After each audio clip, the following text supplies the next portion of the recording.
Idamasamam Angaraya Namaha.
Om Namo Bhagavate Vasudevaya. Om Namo Bhagavate Vasudevaya. Om Namo Bhagavate Vasudevaya. Om Namo Bhagavate Vasudevaya. So, we're reading the story of Gopakumar from the Brihat Bhagavatamrita of Srila Sanatan Goswami-Pad. He says that I am duty bound to continue chanting my mantra. My divine guru taught me to worship this mantra. And besides, I have already seen its good results. He was in a place in the universe where the sages, MaharLoka, above even Indralok, he was residing there where the sages are all engaged in sacrifice. And the Lord would actually manifest through the fires. But they were all brahmanas. And because that's the nature of the Jnana. If you do fire Jnana, you have to be brahmana. But he is a cowherd boy. He doesn't feel inclined to change the identity because he's a cowherd boy of Govardhan. And that's synonymous with Krishna's identity in Vrindavan. Krishna is a cowherd boy. So he doesn't really want to change that identity. But he wanted to show the sages respect, but at the same time he didn't want to get distracted from chanting his mantra that his guru had given him, learned process of sacrifice, give up his identity as a cowherd boy. So for this reason he had different hesitations. I stayed on MaharLoka and enjoyed the exalted pleasures that automatically appeared in the world of the Prajapatis. On MaharLoka there were no faults, nor was there sorrow, nor apprehensiveness. There was nothing but festivals of sacrifice, all for the pleasure of the Lord of sacrifice. Jnana Utsavan means festivals of Jnana. And the Lord is called Jagna-isha here, the Lord of Jnana, whom is worshipped through fire. So he stayed there. At the end of each sacrifice, though, an unhappiness would arise, for the Lord would then disappear. He would manifest through the fire, but then there would be a conclusion to it, and then the Lord would disappear, and he would feel unhappiness because he would not be able to see the Lord again. But when the Lord reappeared at the start of another sacrifice, since it was a continual festival of sacrifices, they would continually, of course, they would come to an end for a little time and then they would start again. But when the Lord would manifest through the Jnana, happiness would again appear within my heart. But at the end of 1,000 cycles of the 4 yugas, the how do you say this word? Conflagration, meaning the 3 worlds would be consumed in fire. At the end of 1,000 cycles of the ages, for that place, which was only considered 1 day, the 3 worlds below it would find that it was the time for annihilation. So we would, at that time, have to take refuge in the loka above MaharLoka, which is called Jnana. But Jnana was like nighttime for them. On Jnana, it was as if nighttime had come, for no sacrifices were performed, and the pain of not seeing the Lord of sacrifice burned more greatly than the burning of the 3 worlds. He was feeling the burning feeling of separation from the Lord. So Jnana was just like the nighttime for those on MaharLoka. And this happens continually at the end of one of their days, whereas for us, within the earthly cycle, it's 1,000 yugas. But for them, it's 1 day. So they're having a day festival, and then night comes, and they have to go upwards to the Jnana, where the heat was not felt so greatly. And he would feel the heat of separation from the Lord. At that time, I would think it's better for me to go back to see Lord Jagannath in Jagannath Kshetra, Purushottama Kshetra, who's always manifested in the shade of an infallible banyan tree.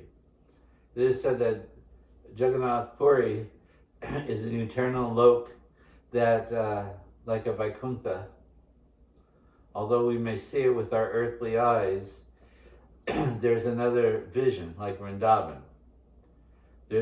We may see it with our earthly eyes, but we're not exactly seeing with these eyes. We can't actually see with these eyes what is the Dham. But we know that there, in that location, is the presence of a very powerful, holy place. So Jagannath Puri is the same. And he thought, if I go to Jagannath Puri, I can always see the Lord there. So he's always there. Even when all the worlds are destroyed, Puri remains. And so he had this idea, it would be better for me to go back to Purushottama Kshetra, the eternal abode of Lord Jagannath. There I can constantly see him. When I returned to MaharLoka, I chanted my japa in seclusion, and the chanting made me morose, with the desire to see again this land of Braj, Vrindavan. Now he's also feeling the hankering.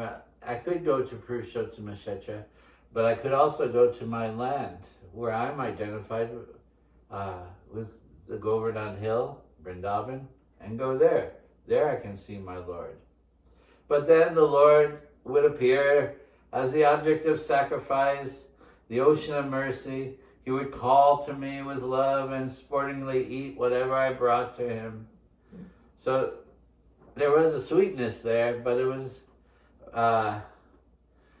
sometimes apparent and sometimes not. So he would feel some separation. He would dispel all my distress by appearing, just as the rising sun drives away all darkness, bound by the one hope of being with him. I could not go anywhere else, even at night, because the sun is coming back. So night is one thing. So the daytime was MaharLoka, but there was always followed by a night. Once, someone arrived. They came from a higher planet. His form surrounded by a brilliant light. He was dressed by the directions only, meaning he was naked, as he appeared to only be a 5 or 6 year old boy. This brilliant form, he was one of the Kumaras. He was shining brilliantly. It is said that they wear no clothing like a young boy may run around like that without any dress on. So he was standing there naked, but he was brilliant, more effulgent than the beings around him, he saw. The great sages put aside their sacrificial ritual, and they all stood up in devotion when he arrived. They bowed down to the boy who was absorbed in meditation and worshipped him as if he were the Lord of sacrifice himself. So all the sages honored him as if he was the Lord, as one honors the spiritual master or a elevated Vaishnava. One honors him, Sakshadhari Tvai Nasamasta Shastra, that I'm in the presence of divinity. And so he felt like that. There's a great personality. Everyone's bowing down to him. I must be in the presence of a great divine personage. Whether he was the Lord or not, he didn't know, but he could see that everyone honored him. After that person, as it pleased him, went away, I inquired from all the Maharishis, who was that? Where did he come from? Why is it that all you great souls who worship the Lord worshipped him? The Maharishi said, that person is Sanat Kumar. He is the eldest amongst us all, although always appearing like a 5 or 6 year old boy. He is perpetually a brahmachari, so he stays youthful like that. So, but he is the eldest amongst us. In fact, first son of Brahma, like that. And he is the greatest. He is the first preceptor of the self-contented sages whose desires are always fulfilled. He is a lifelong celibate. He lives in this world above ours. It is called TapoLoka. So according to the universal structure of the Vedas, there is a MaharLoka above the heavens, Swarg. There's the MaharLoka where the jagnas go on. Jnana is kind of a neutral place where they take shelter. TapoLoka is a place where tapas or like yogic austerity is performed, and it's the place of brahmacharis and like that. So there he lives on that TapoLoka, a place of tapa, as Brahma recited in the beginning. As Brahma heard the recitation of the Lord from the beginning, tapa, tapa. When he began to question, when Brahma awoke, that what am I to do? How do I fulfill the desire of the Lord? Tapa, tapa, to sacrifice. So there is a world called TapoLoka. Our godbrother, Tamal Krishnadas Babaji, Prabhupada named him originally Tapamoya. It's a tapas, and it refers to the personage who does tapas for achieving the Lord, like that. So TapoLoka. And so he lives there, he resides there. And it's a great mystical place where great sages are always engaged in meditation. Here we do jnana, but there they don't do anything external. It's all internal. It's tapo, meditation upon the Lord, like that. So there he resides with other great mystics who are like him, all masters of yoga, just like it is described in the 4 ages. There are various types of performances that one should do to please the Lord. TapoLoka, Satya, and Dwapara Yuga, and all the different yugas. Satya Yuga, they do meditation, then they do jnana, then they do worship, and then in Kali Yuga we do Kirtan. But all is included. But we understand from the Satya Yuga, they do meditation. Everyone is engaged in meditation to please the Lord. Then there is Satya Yuga, Tapara Yuga. Then they're all engaged in Jnana, and then Dwapara Yuga, they're engaged in worship of the Lord through deity forms and it's like that. And then in Kali Yuga, Lord Chaitanya has introduced the system of Kirtan. But the planets are also similar to that. So when you get to that TapoLoka, they're all sitting in meditation upon the Lord. That world is attained by those who practice yoga and remain unbroken in their vows of celibacy. There they feel constant peace and happiness, millions of times greater than enjoyed by us, the progenitors of the universe. In the Jnana realm, all are householders, because they're doing Jnana, and they're Prajapatis, it was mentioned. Prajapatis means progenitors. They are meant for filling the universe with population. They're the original source of mankind, and all other species as well. But above that, there is a realm of meditation, the place of the yogis. Especially for householders like us, that person is worthy of worship as much as the Lord of Sacrifice himself. He has renounced all material duties. He does no external work. Everything is internal. Gopakumar said, I then wondered, indeed, what kind of happiness are they enjoying on this TapoLoka? He's seen various forms of happiness now, from the earthly realm to the heavenly realm to the Jugnik realm. And now he's thinking, well, if it's even higher pleasure, I wonder what that is like. So naturally he has a inquisitiveness to want to go there and taste that. Also he's thinking, how many more persons are there like him? What kind of Lord do they worship?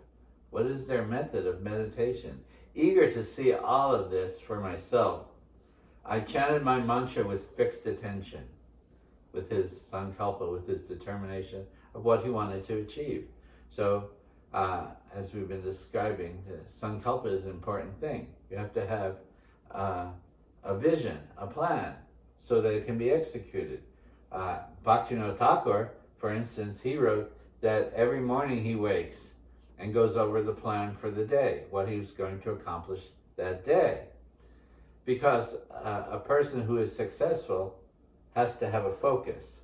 He has to know where he's going and what he wants to do and how he's going to achieve that. Otherwise, the wandering mind will take us anywhere. So he had a focus here now, looking, of course, all along, even in his travels, he has a focus to understand the Lord of his mantra, to realize the Lord of his mantra. So he chanted his mantra with a determination, a sankalpa, a fixed vow, and I quickly traveled then to that world, gaining great potency through the chanting of that mantra. I was swept into that realm. There I saw the same Sanat Kumara, along with his brothers, Sanax and Sananda and Sanatan. The residents of TapoLoka, who appeared similar to the Kumaras, were honoring the four brothers. They're like the principal gurus there. Everybody there honors the Kumaras, but they're also similar in form as the Kumaras, but they all worship the Kumaras. The Kumaras were enjoying among themselves a long discussion, which was incomprehensible to a person like me. I couldn't understand what their talks were about, but I could see that they were engaged in some kind of philosophical talks. Though they did not have the distinguishing attributes of God, from seeing those brothers on TapoLoka, I felt intense spontaneous joy. I didn't see that their form resembled that of my Gopal, but they were certainly very effulgent, and I could see that they were worthy of worship. When they went off to their respective places to absorb themselves in meditation, I started wandering, searching, as always, for my Lord, the Lord of the universe. So he was wondering where he resides. But he resides within the heart of everyone there. And so there was no external forms. Deity worship wasn't conducted there. Jnana wasn't being done where the Lord manifest. They were all absorbed in meditation upon the Lord within their heart. Not seeing him anywhere, I tried to inquire from the sages, but as I stood before them and offered prayers and obeisances, they did not even look at me. So absorbed they were. Virtually everyone there was fixed in samadhi. It's amazing to actually even contemplate that this world exists, even now, and that there is a realm of yogis who are constantly absorbed in samadhi upon the Lord. Their blessings and good fortune will certainly bring us good fortune. So just to remember them, the Kumaras. That's why the Kumaras are ahead of one of our Vaishnava sampradayas. You know, we have Brahma is the head of our sampradaya, but the Kumaras are also, Lord Shiva is also like that. So, and this way, this mercy of the Lord comes down through these great powerful personalities, Brahma, Narada, the Kumaras, Mahadev, like that. Virtually everyone there was fixed in samadhi. They were all self-satisfied, full in the perfections of all desires, and served by all mystic perfections. In other words, all mystic perfections were at their hand. This time, my constant desire to see the Supreme Lord was ungratified, and indeed, by the influence of the company of the sages, seemed to dwindle almost to nil. His hope to see the Lord, he wasn't present visually there. Nonetheless, I stayed for some time, attracted by the display of great power, seeing how powerful these yogis were, I could feel them. Out of respect for my Guru's order, and because I had seen the effect of my mantra, I simply sat down and chanted. So I'll stay in this powerful place, I can feel it, and I'll just chant the mantra that my Guru gave me. Thanks to the peaceful bliss in my heart, that nature of that place inspired me, and I chanted my mantra even more attentively than even before by the power of that place. That's the power of a holy place, a sanctuary like that. Thus, my desire to see the Lord actually began to increase. The sage, Pupalayana Rishi, he noticed that I eagerly desired to go to Nilachala to see Lord Jagannath, another place of Jagannath where it's called Nilachala.